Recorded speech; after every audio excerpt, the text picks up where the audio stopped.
Hello and welcome to another Cliff Reviews Art House. This time I'm reviewing the film Holy Cow, directed by Louise Courvoisier. I really enjoyed this film. It has a very special quality about it. It's around 90 minutes, but I would have loved it to continue. I very much enjoyed being in the company of these characters.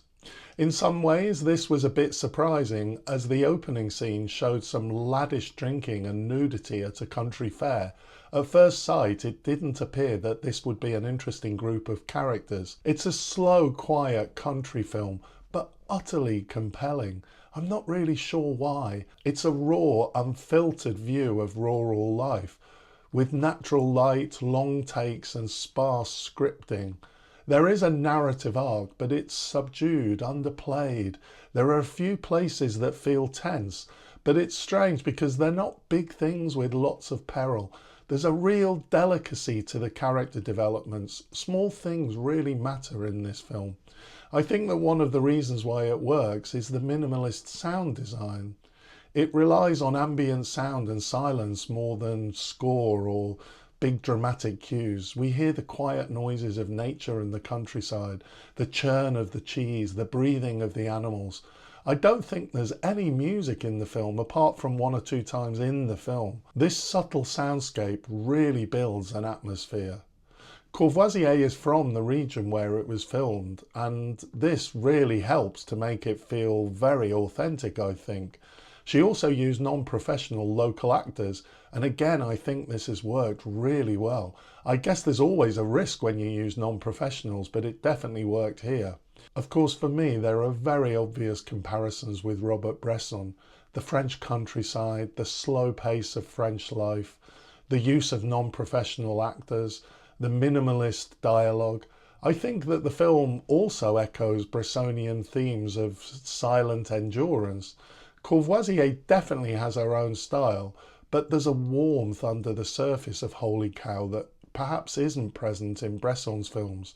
For me, there's a clear lineage to Bresson in her filmmaking. In terms of the themes of the film, I think that this is primarily a love story, not in a chocolate and roses sentimental kind of way, but how people come together in raw, earthy circumstances and find comfort with each other.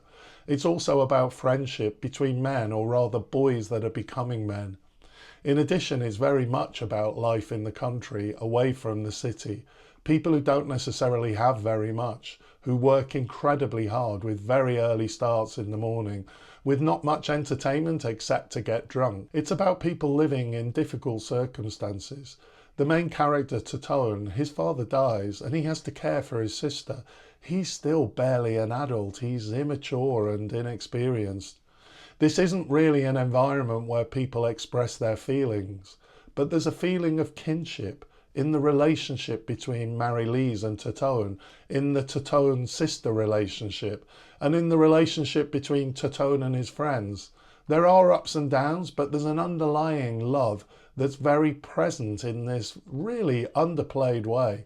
I loved being in the company of these people. We see the real birth of a cow, and I think this was really well done because, of course, production had to fit around the natural timing of the cow's labour. Apparently the entire birth unfolded in around 7 minutes. So I thought this was a pretty amazing job done for non-professional actors who basically just had a one-take shot to film the scene. At one level, there is an underdog story going on here. Totone decides that he's going to win a cheese competition. However, although I was engaged in this story, it always stayed secondary to the other themes of the film, and in the end it wasn't the key thing happening. The film does feel sentimental and moving, but not in a cliched or over-sentimental way, in an earthy countryside living way. I do recommend this film, and I'm really looking forward to seeing what Courvoisier will do next. Thanks for watching, and I'll see you next time.